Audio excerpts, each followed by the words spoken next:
అందరికి నమస్కారం అండి. మీలో చాలామంది స్వింగ్ బౌలింగ్ వేయాలని చెప్పేసి చాలామంది అనుకుంటూ ఉంటారు. అయితే మరి ఎంత బౌలింగ్ వేసినా కూడా ఎప్పటి నుంచి ప్రాక్టీస్ చేసినా కూడా చాలామందికి స్వింగ్ పడదు. మరి ఏంట్రా బాల్ నాకు స్వింగ్ అవ్వట్లేదని చెప్పేసి కూడా చాలామంది డిసప్పాయింట్ అయ్యే వాళ్ళు కూడా చాలామంది ఉంటారు. మరి అసలు మీకు ఎంత బౌలింగ్ వేసినా కూడా స్వింగ్ ఎందుకు అవ్వట్లేదు? మరి స్వింగ్ అవ్వడానికి ఎటువంటి సిచ్యువేషన్స్ ఉంటాయి? దాని తర్వాత మీకు స్వింగ్ బౌలింగ్ పడాలంటే ఎటువంటి ఫ్యాక్టర్స్ ఇన్ఫ్లుయెన్స్ చేస్తున్నాయి? మరి అసలు మీకు ఎందుకు స్వింగ్ పడట్లేదు అనే దాని గురించి ఈ వీడియోలో క్లియర్గా మాట్లాడేద్దాం. సో అయితే మరి ఈ వీడియోలోకి వెళ్ళే ముందు ఈ వీడియోని అయితే ఒక లైక్ అయితే చేయండి. అయితే ఫస్ట్ మీరు స్వింగ్ బౌలింగ్ వేయాలి అంటే అసలు ఏమేమి ఫ్యాక్టర్స్ ఇన్ఫ్లుయెన్స్ చేస్తాయి అనేది ఫస్ట్ తెలుసుకోండి. అయితే మీకు బౌలింగ్ కనుక స్వింగ్ పడాలి అంటే ఫస్ట్ ఫ్యాక్టర్ వచ్చేసరికి మీకు గ్రౌండ్ ఎలా ఉంది అనేది ఫస్ట్, అంటే పిచ్ రిపోర్ట్ ఎలా ఉంది అనే దాని మీద ఫస్ట్ ఫ్యాక్టర్ డిపెండ్ అయ్యింది.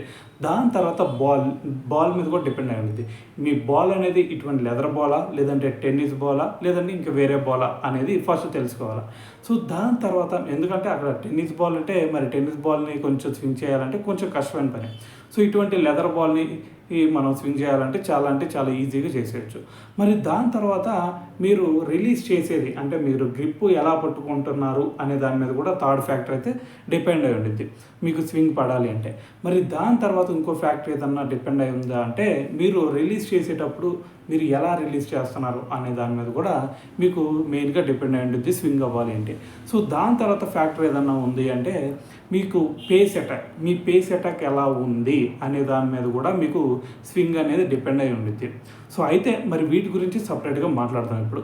అయితే ఫస్ట్ పిచ్ రిపోర్ట్ అన్నావు కదన్నా, మరి పిచ్ ఎలా ఉండాలి, మనం ఎక్కువ స్వింగ్ అవ్వాలి అంటే మీరు ఇప్పుడు సపోజ్ మీరు వెళ్ళి ఒక ఇసుక నేలలో వేసారు, స్వింగ్ అయిద్దా అంటే అవ్వదు ఆటోమేటిక్గా. ఎందుకో మీ అందరికీ రీజన్ తెలుసు. సో అలాగే మనకి పిచ్లో కూడా 2 టైప్స్ ఆఫ్ పిచ్చెస్ మనకి ఆల్రెడీ ఉండే. సో ఒకటి ఫ్లాట్ పిచ్ ఉంటుంది, దాని తర్వాత గ్రాసీ పిచ్చెస్ ఉంటాయి. సో ఇలాంటి సిచ్యువేషన్స్ ఉన్నప్పుడు గ్రాసీ పిచ్ కనుక ఉంది అంటే రెడ్ సాయిల్ పిచ్ అయినా సరే అవ్వచ్చు. సో ఇటువంటి సిచ్యువేషన్లో మీకు బాల్ వేస్తే జుమ్మని లోపలికి వెళ్ళిపోయింది. ఎలాగైతే మనకి ఇప్పుడు ఇండియా వర్సెస్ బంగ్లాదేశ్ మ్యాచ్ చూస్తున్నారు కదా, సో అక్కడ మనకి బుమ్రాకి ఎంత స్వింగ్ వస్తుందో మీ అందరూ చూస్తూనే ఉన్నారు. సో ఎందుకు అంత స్వింగ్ వస్తుంది, మరి మిగతా బౌలర్స్కి ఎందుకు రావట్లేదు అనేది మీరు ఫస్ట్ గమనించాలి. సో అయితే అక్కడ జరుగుతుంది ఏంటి అంటే మీరు ఫస్ట్ అక్కడ పిచ్ ఎలా ఉంది అంటే మీకు కొంచెం వేయంగానే, అంటే రెడ్ సాయిల్ పిచ్ అయినా సరే కొంచెం గ్రాసీ పిచ్ లాగా ఉండిద్ది. సో కాబట్టి అక్కడ మీకు బాల్ పడంగానే సూపర్ లోపలికి వెళ్ళిపోయింది. మరి అటువంటి సిచ్యువేషన్లో మరి మీకు ఈజీగా స్వింగ్ రావడానికి ఎక్కువ ఛాన్సెస్ ఉంటాయి. ఎందుకంటే అక్కడ పేస్ ఎక్కువ పడిద్ది, బౌలర్స్కి ఎక్కువగా అనుకూలించిద్ది. సో దానివల్ల బ్యాట్స్మెన్కి ఆడటానికి కొంచెం డిఫికల్ట్గా ఉండిద్ది. అందుకే మనకి విరాట్ కోహ్లీ, రోహిత్ శర్మ, యశస్వి జైస్వాల్ వీళ్ళందరూ ఎందుకు తొందరగా అవుట్ అవుతున్నారంటే వాళ్ళకి బ్యాటింగ్ రాక కాదు కదా, బౌలర్స్కి ఎక్కువగా అనుకూలిస్తుంది ఆ పిచ్. సో కాబట్టి అలానే అవుట్ అవుతారు, దాంట్లో ఎటువంటి డౌట్ లేదు. మరి దాని తర్వాత మరి pitch report okay, pitch condition బాగానే ఉంది, మీకు అనుకూలంగానే ఉంది. మరి దాని తర్వాత వచ్చేసరికి మరి నెక్స్ట్ ఫ్యాక్టర్ ఏదన్నా ఉంది అంటే మీ పేస్ అటాక్. సో మీ పేస్ అటాక్ కనుక పర్ఫెక్ట్గా ఉంది అంటే ఎక్కువ పేస్ కూడా అవసరం లేదు, 120-125 పేస్ కనుక మీకుంటే ఆటోమేటిక్గా మీకు స్వింగ్ అనేది లభించింది. మరి మీరు ఒకసారి గమనించే ఉంటారు. సో మీరు ఒకసారి కొత్త బాల్ తీసుకొని మీకు కొంచెం పేస్ అటాక్ 120-125 పేస్ కనుక ఉంటే ఒకసారి ట్రై చేయండి. సో మీరు కొత్త బాల్ని స్ట్రైట్గా పట్టుకున్నా కూడా, మీరు బాల్ వేసినా కూడా మీకు కొంచెం స్వింగ్ అయితే లభించింది. సో ఇదొకటి మీరు ఒకసారి గమనించండి. అయితే మరి ఎందుకంటే అది పేస్ అటాక్ని బట్టి కూడా కొంచెం స్వింగ్ అయితే లభించింది మీకు. సో ఇది సెకండ్ ఫ్యాక్టర్ డిపెండ్ అయి ఉండేది.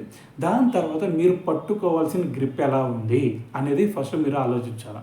మరి గ్రిప్ ఎలా పట్టుకోవాలి, అసలు మీరు ఇన్ స్వింగ్ బౌలింగ్ వేయాలంటే ఎలా పట్టుకోవాలి? సో నీకు ఇక్కడ ఒక మ్యాచ్లో 2 టైప్స్ ఆఫ్ బాల్స్ వస్తాయి. అదేంటంటే నీకు కొత్తగా ఇచ్చినప్పుడు, అంటే నువ్వు పవర్ ప్లేలో బౌలింగ్ చేస్తున్నప్పుడు కొత్త బాల్గా ఉండేది, న్యూ బాల్ ఉండేది. దాని తర్వాత కొంచెం మ్యాచ్ ప్రోగ్రెస్ అవ్వగానే ఓల్డ్ బాల్ అయితే. సో ఓల్డ్ బాల్ అప్పుడు బౌలింగ్ స్వింగ్ ఎలా వేయాలి, దాని తర్వాత కొత్త బాల్ని స్వింగ్ ఎలా వేయాలి అనేది ఇప్పుడు మనం తెలుసుకుందాం. సో కొత్త బాల్ నీకు పవర్ ప్లేలో ఫస్ట్ ఓవరే ఇచ్చాడు అనుకుందాం, ఫస్ట్ ఓవర్ సెకండ్ ఓవర్ ఇచ్చాడు. అటువంటి సిచ్యువేషన్లో నువ్వు స్వింగ్ ఎలా చేయాలి? సో అటువంటి సిచ్యువేషన్లో నీకు 2 సైడ్స్ కూడా నీకు కొత్తగా ఉంటాయి. సో రఫ్ సైడ్ ఏదో తెలీదు, షైనీ సైడ్ ఏమీ ఉండదు. సో కాబట్టి 2 సైడ్ కొత్తగా ఉంటుంది. అటువంటి సిచ్యువేషన్లో నువ్వు బాల్ని కొంచెం ఇలాగ రైట్ సైడ్కి టిల్ చేయి. సో ఇలాగ రైట్ సైడ్కి టిల్ చేసి నీకు పట్టుకునే విధానం ఫస్ట్ చూడు. ఈ 2 ఫింగర్స్ ఉన్నాయి కదా, ఈ 2 ఫింగర్స్ని ఇది చూడండి. ఫస్ట్ ఈ ఫింగర్ వచ్చేసరికి ఈ గ్రిప్ మీద ఉండాలి, ఈ ఫింగర్ వచ్చేసరికి ఈ గ్రిప్ మీద ఉండాలి.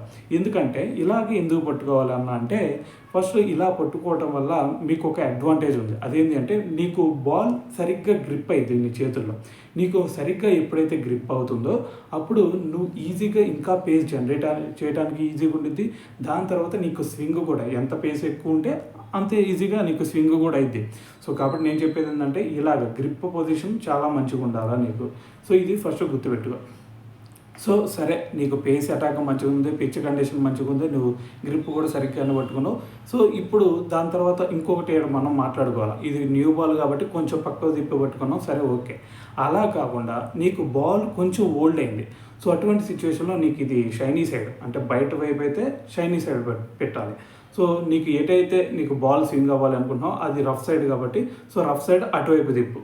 అర్థమైందా? సో ఇప్పుడు రైట్ సైడ్ ఇందాక చెప్పినట్టే ఇటు రైట్ సైడ్ పెట్టేసి అవుటర్ సైడ్ వచ్చేసరికి షైనీ సైడ్, ఇన్ సైడ్ వచ్చేసరికి రఫ్ సైడ్. సో నీకు బాల్ ఇందాకట్లాగే కొంచెం రైట్ సైడ్కి టిల్ చేసేసి, సో సేమ్ ఇట్లాగా గ్రిప్ మాత్రం సేమ్గానే పట్టుకో. కాకపోతే బయట వైపు అయితే షైనీ సైడ్, లోపల వైపు వచ్చేసరికి రఫ్ సైడ్. సో రిలీజ్ చేసేటప్పుడు మరి ఎలా వేయాలి అనేది ఫస్ట్ తెలుసుకోవాలి.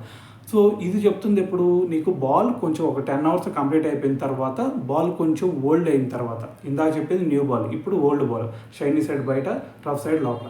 సో నీకు మరి రిలీజ్ చేసేటప్పుడు ఎలా రిలీజ్ చేయాలా? రిలీజ్ చేసేటప్పుడు నీకు ఇలా ఉంది కదా, ఈ హ్యాండ్కి కొంచెం లోపలగా తీసుకురా.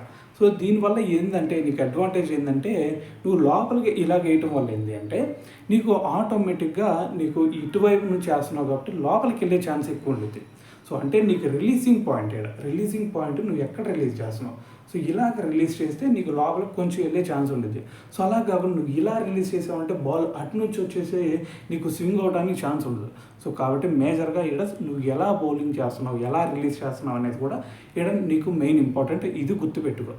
సో నీకు రిలీజ్ చేసేటప్పుడు కొంచెం లోపల నుంచి ఇలా రిలీజ్ చేయాలన్నమాట.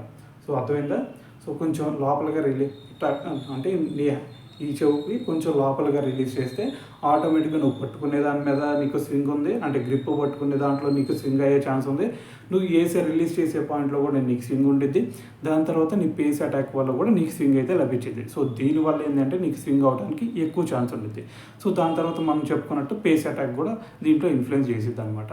సో ఇవ్వండి ఈ ఫ్యాక్టర్స్ కనుక నీ బౌలింగ్లో ఉంటే ఆటోమేటిక్గా నీకు నీకు స్వింగ్ అనేది జనరేట్ అయింది. సో మరి కొంతమంది నాకు స్వింగ్ అవ్వట్లేదన్నా, నేను ఇలానే పట్టుకుంటున్నాను, మరి ఎందుకు అవ్వట్లేదు అని కూడా మీలో డిసప్పాయింట్ అయ్యే వాళ్ళు ఉంటారు. సో మీకు స్వింగ్ అవ్వట్లేదు అంటే ఈ ఫ్యాక్టర్స్లో ఏదైనా రీజన్ అయి ఉండొచ్చు. నీ దగ్గర పేస్ అటాక్ లేకపోతే, నువ్వు వేసే బౌలింగ్లో ఫాస్ట్ లేకపోతే నీకు ఖచ్చితంగా ఎటువంటి సిచ్యువేషన్లో అయినా నీకు స్వింగ్ అవటానికి కష్టం బాల్. సో ఇది ఫస్ట్ గుర్తుపెట్టుకోండి. సో నీకు పేస్ అటాక్ ఉంటేనే స్వింగ్ అవడానికి ఎక్కువ ఛాన్సెస్ ఉంటాయి. ఎందుకంటే మీ అందరూ తెలుసు ఎయిర్ కండిషన్ కూడా ఇంపాక్ట్ చూపించేది. ఎయిర్ కండిషన్, దాని తర్వాత నీకు బాల్ వెళ్ళే స్పీడ్ని బట్టి ఈ రెండింటి కొల్లైడ్ వల్ల మనకి స్వింగ్ అయితే బాల్ అయింది. సో ఇది మాత్రం గుర్తుపెట్టుకో. సో ఇంకేదన్నా డౌట్స్ ఉంటే మన కామెంట్లో అయితే అడుగు, ఆన్సర్ అయితే చేద్దాం.